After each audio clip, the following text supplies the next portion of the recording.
नमस्कार, स्वागत है आप सबका। आज 5 राफेल विमान भारत पहुंच गए। अंबाला में इन वायु योद्धाओं का ग्रैंड वेलकम हुआ। अब 31 और राफेल का इंतजार है, यानी जब पूरे 36 राफेल फाइटर जेट भारत को मिल जाएंगे तो पावर बैलेंस कैसे भारत के फेवर में शिफ्ट होगा, आज हम आपको ये बताएंगे। राफेल की फ्यूचर डिलीवरी की टाइमलाइन और उसकी डिप्लॉयमेंट की भी हमने आपके लिए बहुत बेहतरीन तरीके से पेश करने की कोशिश की है। आप इसे राफेल की फुल डिप्लॉयमेंट की कंप्लीट स्टोरी भी कह सकते हैं।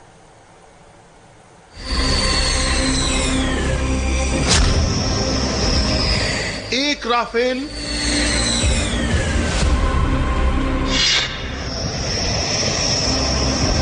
दूसरा राफेल,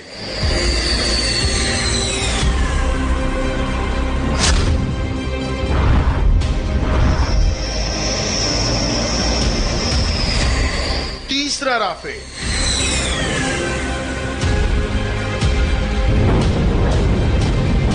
चौथा राफेल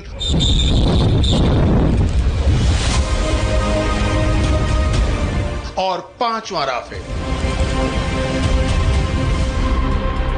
एक के बाद एक पांचों राफेल अपने होम बेस अंबाला पहुंच चुके हैं।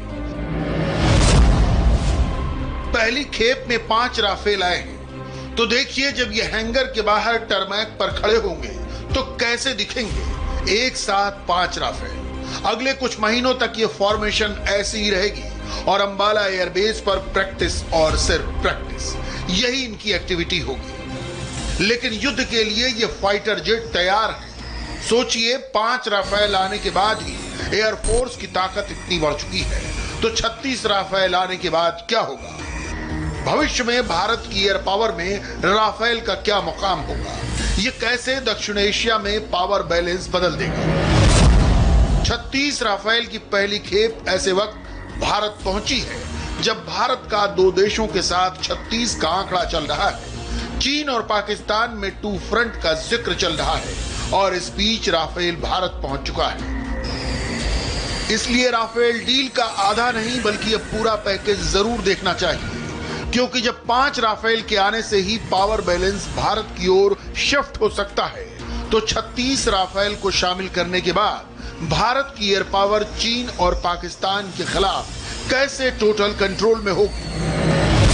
पहले 5 विमानों के बाद बाकी फाइटर जेट भी अगले कुछ महीनों में आना शुरू हो जाएंगे और 2021 में अंबाला एयरबेस पर राफेल की पहली स्क्वाड्रन तैयार हो जाएगी। तब इसमें होंगे 18 एयरक्राफ्ट, यानी तब अंबाला एयरबेस पर देश का सबसे ताकतवर फाइटर फ्लीट का घर बन जाएगा। एक साथ 18 राफेल को इस तरह एक कतार में भारत जल्द ही देखेगा और दुनिया भी इस ताकत का एहसास करेगी। वैसे इस पावर प्रोजेक्शन की शुरुआत राफेल के भारत के आसमान में दाखिल होने के साथ शुरू हो चुकी है। जब 5 राफेल अरब सागर के ऊपर भारतीय एयर स्पेस में दाखिल हुए, यानी भारत के तट से 22 किलोमीटर दूर, तब इनको एस्कॉर्ट करने के लिए 2 सुखोई 30 MKI विमान शामिल हो गए। देखिए ये तस्वीर जो दुनिया की सबसे खतरनाक फाइटर जेट फॉर्मेशन कही जा सकती है। आगे राफेल और साथ में उनके दाएं और बाएं उड़ते हुए 2 सुखोई फाइटर जेट। 2016 में हुई 36 विमानों की डील के बाद 2020 में भारत को 12 विमान मिल जाएंगे। 2021 में और 2022 में भी भारत को 12-12 राफेल मिलेंगे। इस तरह राफेल के ऑर्डर की डिलीवरी पूरी होगी। ये फाइटर जेट और इसके हथियार वाकई इंडियन एयरफोर्स के लिए गेम चेंजर साबित होंगे, क्योंकि चीन और पाकिस्तान दोनों के पास इस टक्कर का जहाज अब तक नहीं है। जब भारत के पास कुल 36 राफेल आ जाएंगे तो इनकी डिप्लॉयमेंट की भी बहुत जरूरी बात समझ लीजिए, जिसे चीन और पाकिस्तान को ध्यान में रखकर चुना गया है। राफेल की पहली स्क्वाड्रन अंबाला में तैनात की जाएगी, यानी 18 राफेल अंबाला एयरबेस पर तैनात होंगे। इनकी स्क्वाड्रन का नाम है गोल्डन एरोज। 2016 तक ये स्क्वाड्रन MiG-21 उड़ाती थी और अब इसके पास पहुंच गया है राफेल। अभी 5 और जल्द ही इसमें 18 फाइटर होंगे। भारतीय वायुसेना का अंबाला एयरबेस, जो कि टस्कर और बुल्स के नाम से जाना जाता है, ये होम टाउन ऑफ जैगुआर है। जैगुआर फाइटर एयरक्राफ्ट का मेन स्ट्रेटेजिक बेस। रफाल यहां जब आ रहे थे तो उससे पहले 2 साल पहले से ही तैयारी शुरू कर दी गई थी। फ्रांस के जो मैकेनिकल इक्विपमेंट्स थे, साथ में टीम थी, वो यहां पर पहुंची और उन्होंने पूरी तैयारी की। यहां तक कि बोर्डू के मैन्युफैक्चरिंग यूनिट में करीबन 120 एयरमैन, ऑफिसर्स और अदर रैंक को रफाल के लिए पूरी ट्रेनिंग दी गई। अंबाला राफेल का अकेला बेस नहीं है जहां राफेल डिप्लॉय किए जाएंगे। डील के साथ ही राफेल के लिए एक दूसरा बहुत खास ठिकाना तलाश कर लिया गया था।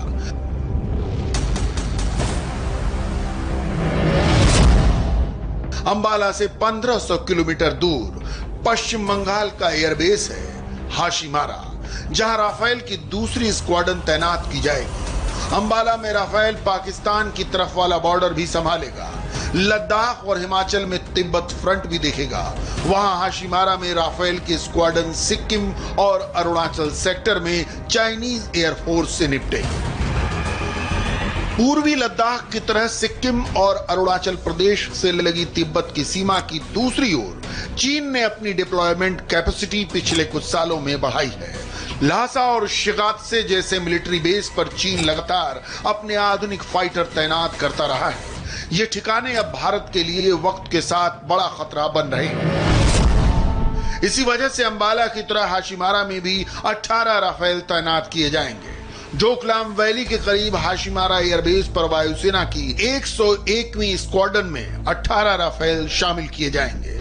फैल्कन्स यानी बाज के नाम की इस स्क्वाड्रन के पास भी मिग-21 फाइटर प्लेन रहे हैं। अब देखिए गोल्डन एरोज और फैल्कन्स, ये दोनों स्क्वाड्रन 36 राफेल के साथ कैसी नजर आती हैं। यही होगी भारत के राफेल की कंप्लीट पिक्चर।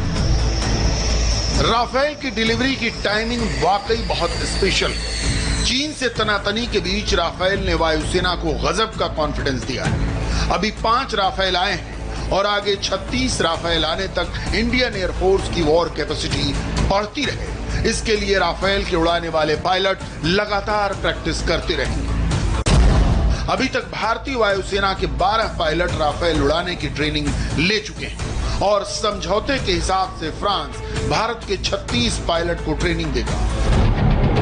अभी इस वक्त कई और पायलट फ्रांस में राफेल पर ट्रेनिंग ले रहे हैं। वहीं इसके बाद कई पायलट भारत में ही ट्रेन किए जाएंगे। इसके पायलट भी बहुत स्पेशल होंगे क्योंकि राफेल इस वक्त भारत ही नहीं पूरी दुनिया के सबसे एडवांस्ड कॉम्बैट एयरक्राफ्ट में से एक है। भारत को राफेल के 2 वर्जन मिल रहे हैं, एक जिसमें 2 पायलट बैठते हैं और दूसरा जिसमें एक ही पायलट सब कुछ कंट्रोल करता है। डबल सीट वाले राफेल को टैंडम सीटर फाइटर भी कहते हैं, यानी आगे पायलट बैठता है और पीछे वेपन सिस्टम ऑपरेटर, जिसे एयरफोर्स में WSO भी कहते हैं। अभी 5 राफेल भारत आए हैं। इनमें 2 डबल सीटर हैं जबकि 3 सिंगल सीटर विमान हैं।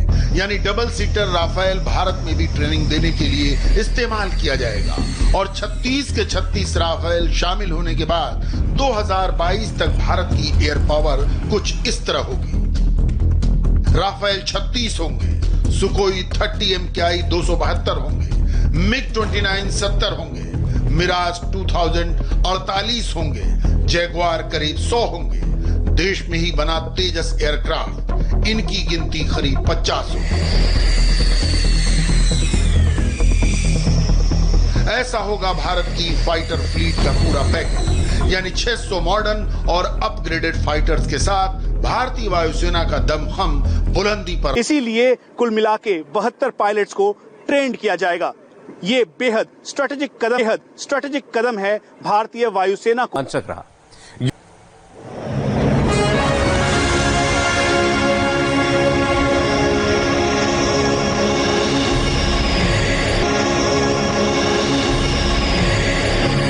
लाल सागर, अदन की खाड़ी, ओमान की खाड़ी, अरब सागर, हिंद महासागर होते हुए अंबाला एयरबेस तक पहुंचने के लिए राफेल विमानों ने करीब 7000 किलोमीटर का लंबा सफर तय किया।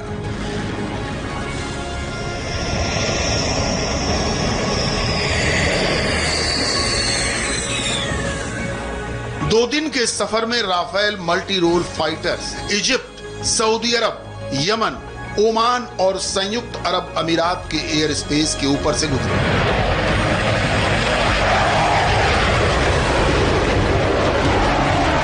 हालांकि भारत के इन लेटेस्ट फाइटर्स ने पाकिस्तान के एयर स्पेस के आसपास से भी गुजरने से परहेज किया। यानी इन 2 दिनों में 5 लड़ाकू राफेल ने 5 सागरों और 1 महासागर का सफर तय किया। फ्रांस से इंडिया की इस यात्रा में राफेल 5 देशों की वायु सीमा से होते हुए हिंदुस्तान पहुंचे।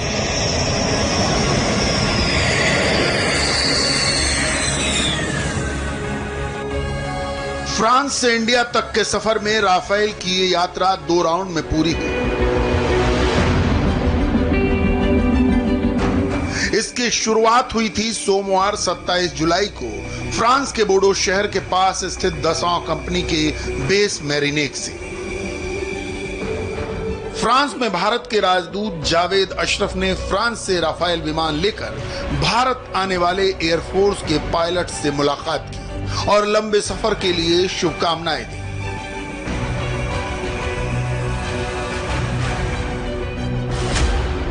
मैरिनेक एयरबेस फ्रांस की एरोनॉटिक्स कंपनी दसॉ का मेन बेस है और ये अटलांटिक महासागर में बिस्के की खाड़ी में मौजूद है।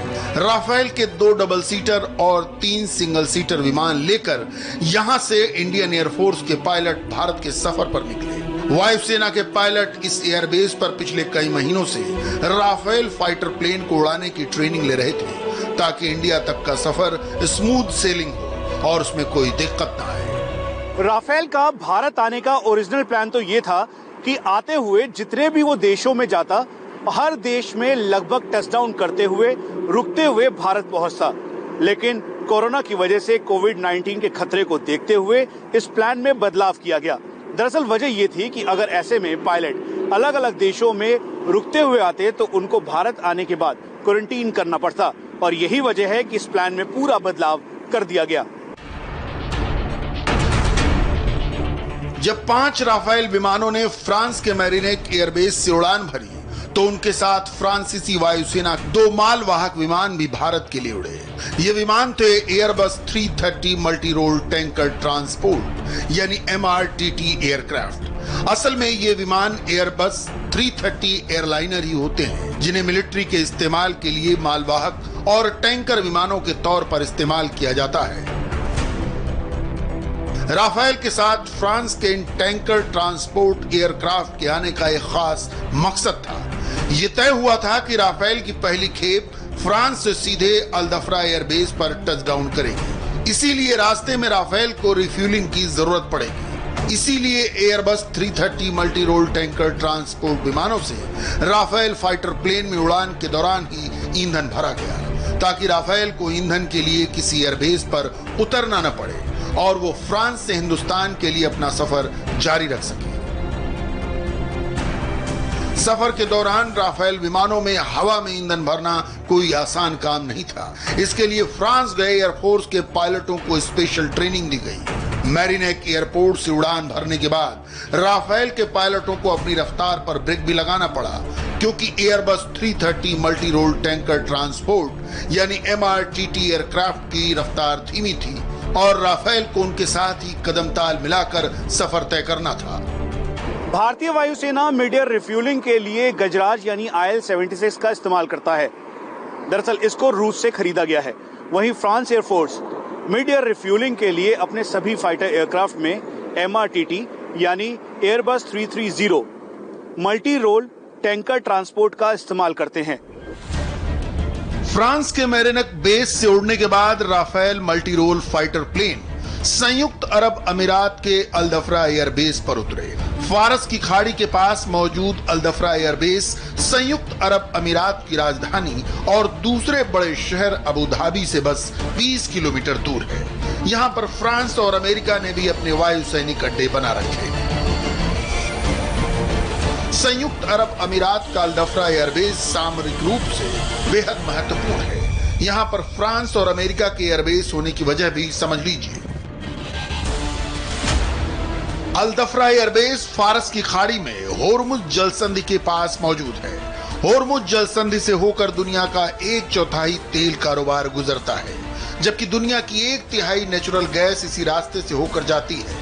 इस महत्वपूर्ण कारोबारी रास्ते की निगरानी के लिए अमेरिका और फ्रांस ने यहां अपने लड़ाकू विमान तैनात कर रखे हैं। फ्रांस ने अल्दफ्रा में अपने राफेल फाइटर्स के साथ मालवाहक और टोही विमान भी तैनात कर रखे हैं।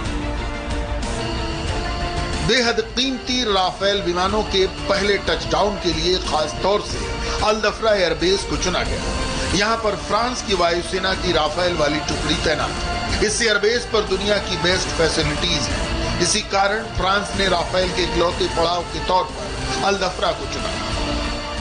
राफेल विमानों को सोमवार रात और मंगलवार के दिन अल्दफ्रा एयरबेस पर ही गुजारने थे, तभी कुछ ऐसा हो गया जिसकी किसी को आशंका नहीं थी। अल्दफ्रा एयरबेस से महज 334 किलोमीटर दूर बंदर अब्बास पोर्ट पर ईरान की सेना के रियुता और राफेल के पायलट के बीच हुई वो बातचीत। Indian naval warship Delta 63, welcome to the Indian Ocean. Naval warship Delta 63, Arrow Leader, many thanks. Most reassuring to have an Indian warship guarding the seas. Arrow Leader Delta 63, may you touch the sky with glory. Happy landings. Delta 63, Arrow Leader, wish you fair winds. Happy hunting, over and out. France से भारत तक के सफर में Rafale की किसी हिंदुस्तानी से ये पहली बात और मुलाकात थी। आईएनएस कोलकाता को हाय हेलो कहकर Rafale multi role fighter Hindustan की ओर बढ़ चले। आगे बढ़ते ही भारत के इस नए योद्धा के स्वागत के लिए आसमान में तैयार थे सुखोई 30 MKI। ये मंजर ऐतिहासिक था। करीब 23 साल बाद भारत की वायुसेना को नए फाइटर प्लेन मिले। जाहिर है उनका स्वागत तो स्वैग से होना ही था।